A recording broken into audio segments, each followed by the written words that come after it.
Okay, when you got a dog that struggles with the car, as long as they're not frantic, sit. He's just has a lot of stress, but he's not frantic. You want to go ahead and do some food work before you even get up to the car. Let's go. Sit. Good. Oh, I know. Sorry. Here. Heaven forbid. You work for your kibble outside. There you go. It's like, I need the good stuff. Let's go. Sit. Open the door.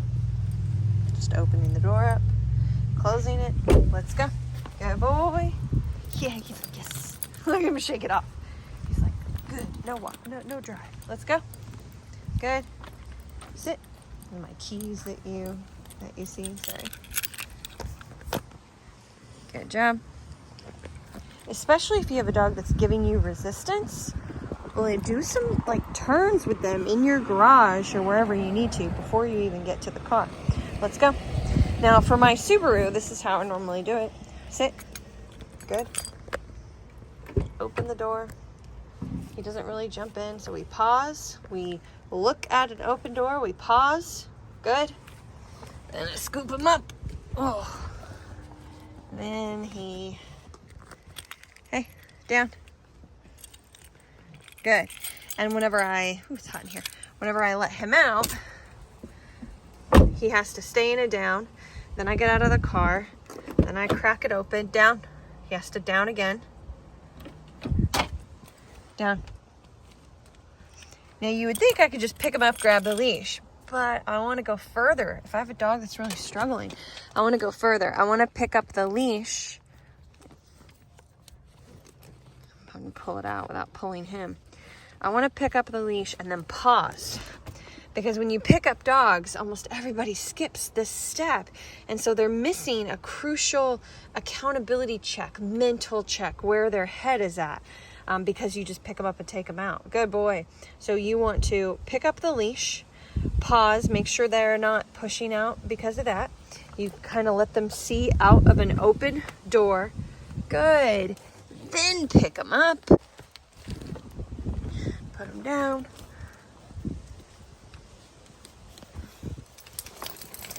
Sit. Good. Then shut the door. And if you're wondering how long you need to do that kind of structure, forever. You don't mess with thresholds. You're always slower and more consistent with thresholds. Okay, for the first time, we're going to take a lower vehicle. Sit. Good. Now, every day, he's in my vehicle at least once, and Maxine's, which is a Camaro, so it's also low to the ground. But I wanted to try him in an old, clunky, loud Prius, and I'll show you something different that you should do if your dog is big enough. So I'm going to guide him to get in himself so we can do some proper patterning to work through some of this anxiety. I'm going to grab a little closer. Now, my pressure is not going to be up in the air and forward. It's going to be horizontal, parallel to the ground, not perpendicular to the ground. This is crucial for direction. Let's go. Up. There you go. Good. Now, same thing up here. Up. Good boy. Good job. Sit. Down. Good. Now we're gonna go out. He can probably go out this way fine. Let's go. See if he uses this step. Let's go. Good job. Yeah, it's kind of slide out. Sit. Good. If he seemed stressed, I would open the door. I would shut the door and then open it again, but this looks really good. Let's go. Good. Up. Up. Good. Down. Good. Let's go. Good. Good job, buddy. Sit. Like I said, just to really demonstrate that, I could shut the door. I could come over here, do a couple of turns, see him shake off a little bit of anxiety, do a couple of turns for a piece of food, then back in we go. Sit. Good. Just to stay in a sit. You cannot jump the gun and get in. That is not a good thing. He has to wait for my command. That is what builds confidence. Let's go. Hop. This way. There you go. Up, place, down. Excellent. Good job, buddy. Slow scratchies. Good job. Okay, I turned the car on. We want to make sure he's still in a down, which he's actually always been really great at. Oh, look at him put his head down. I'm going to calmly give him a piece of food. And notice how I deliver it low. I don't want to deliver it up high where he has to reach up for it. I want to reward the calm, so I deliver the food low. Oh, big yawn. Oh, look at that. Wait till your dog settles a little bit before you get moving. It's so important. Okay. Now, oh yeah, I forgot. The Prius beeps like a maniac, backing up. All right, so another key part of this is you got to drive like a grandma. Slow to, well, not my grandma, but maybe that's the saying. But slow to speed up and slow to put the brakes on. So there's no jerkiness. It'll make you a better driver, I swear. See, there's nobody coming, but I'm not gonna rush. I'm at a stop sign, there's no one behind me. I'm gonna check on my boy, doing good. I could give him like a little piece of food right now. Now, watch how slow I'm gonna pull out. Nice and easy, like you're teaching your 15-year-old kid, which they should probably learn a little earlier than that actually, but nice and slow. Just had someone pass me. Nice and slow. Slow to speed up, slow to speed down. That is one of the most critical elements, I kid you not, to car anxiety. Okay, so what do I do when I stop the car? He's really good with his down, but a lot of dogs will pop up. You have to have them lay down. Then, I mean, he's laying down. That's not the issue with him. Then unclip the seatbelt, pause again. But here's what I'm afraid of, because he's so good at his down, because he is nervous, and his down is so good. Rushing, not pausing, just a little pause between each step. You know, put it in park, pause, check in. Unclip, check in. Open door. Oh, I gotta turn the car off first. That would help. Open door. Check in. Okay?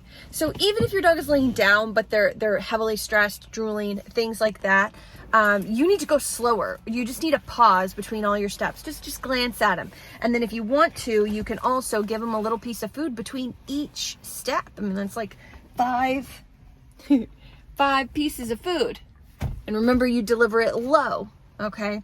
So that's what I would suggest for that. I will say real quick, what we've noticed with him, really consistently, it seems like very drooly on the way going somewhere, but then on the way home, little to none, and sometimes none at all.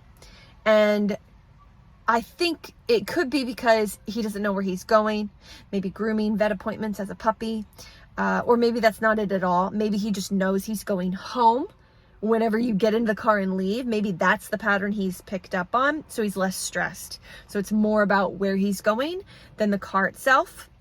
Could be any number of things.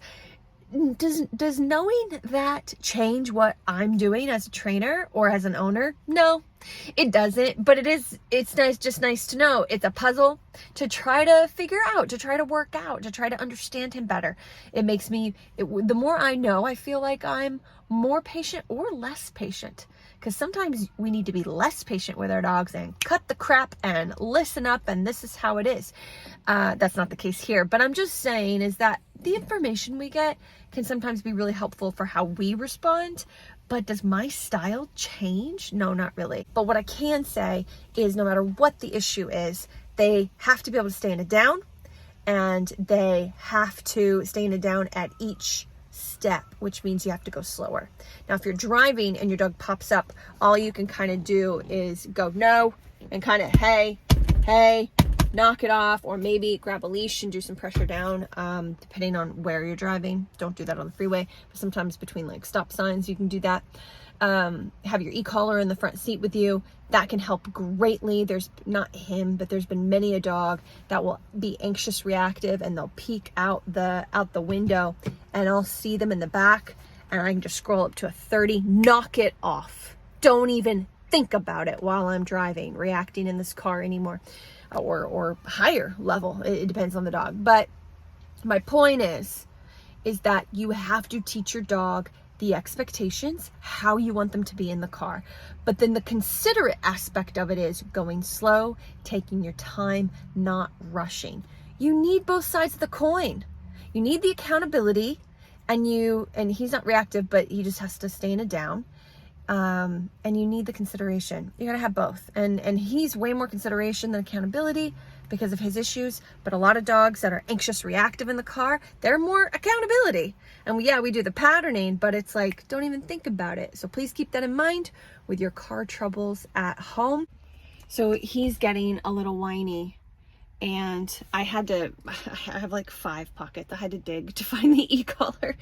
But all I did was just tap at a 4, and I didn't say anything, and he laid down. But listen, he's whining. He's anxious. So even though he's not as obvious as other dogs with his issues, he's anxious. No. So we're going to take even more time. And then we're not just going to go right to the park to work. We're going to get in and out of the car 3-4 times. And then go and work. He's not whining since I'm talking, so that's good. That's what I would prefer to see before I move to the next step. That would be ideal. Sometimes you can't get that. You're asking too much, but not too shabby.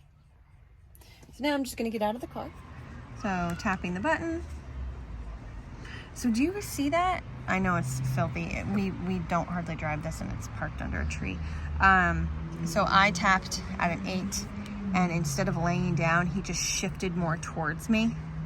So, I'm not going to tap it again. So I'm going to crack it open a bit and just do a verbal, because I already tapped. Down.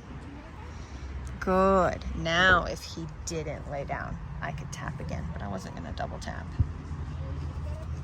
So now I'm going to pick up the leash, and he might get up, and that's fine. Where's it at? Where did it go, little dude? There we go. So see, he gets up. He's not a big deal, but we're going to pause for a second. Down.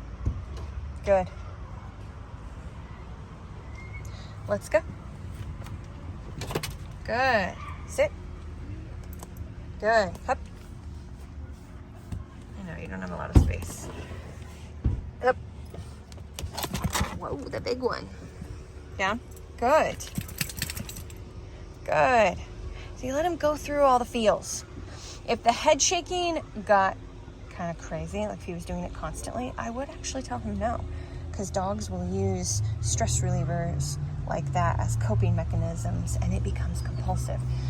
It's just like chocolate cake. You can have a little bit of it, but not every day, or bad things happen to you. So it's like a little bit is okay, but make sure it doesn't get excessive. Let's go. Good job. Sit. Good. Hop. Hop. All right. Down. Good. So I want to make sure I'm backing up and opening my body so he can see out of an open door, and just wait for permission to come out. Oh, big yawn. He yawns. I wait till after the yawn. Let's go. That's the consideration that I'm talking about. Just going slow. Sit. Really helping your dog work through all those emotions. And let's do a check, because that was not that much drool. Yeah, looking good. I mean, his first 4 days, they were legit puddles. And then today, out of nowhere, there was a puddle. And we don't know why. He hasn't had any puddles for a few days.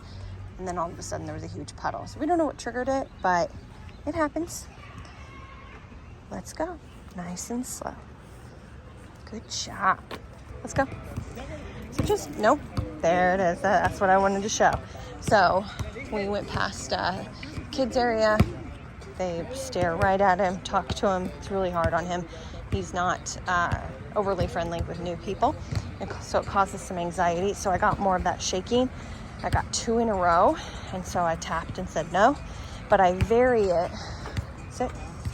Good.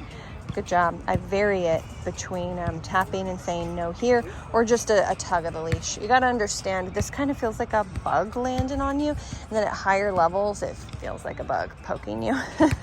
And so sometimes that can just make them scratch or shake if there's not context. And he's new to training. He's new to e-collar training still.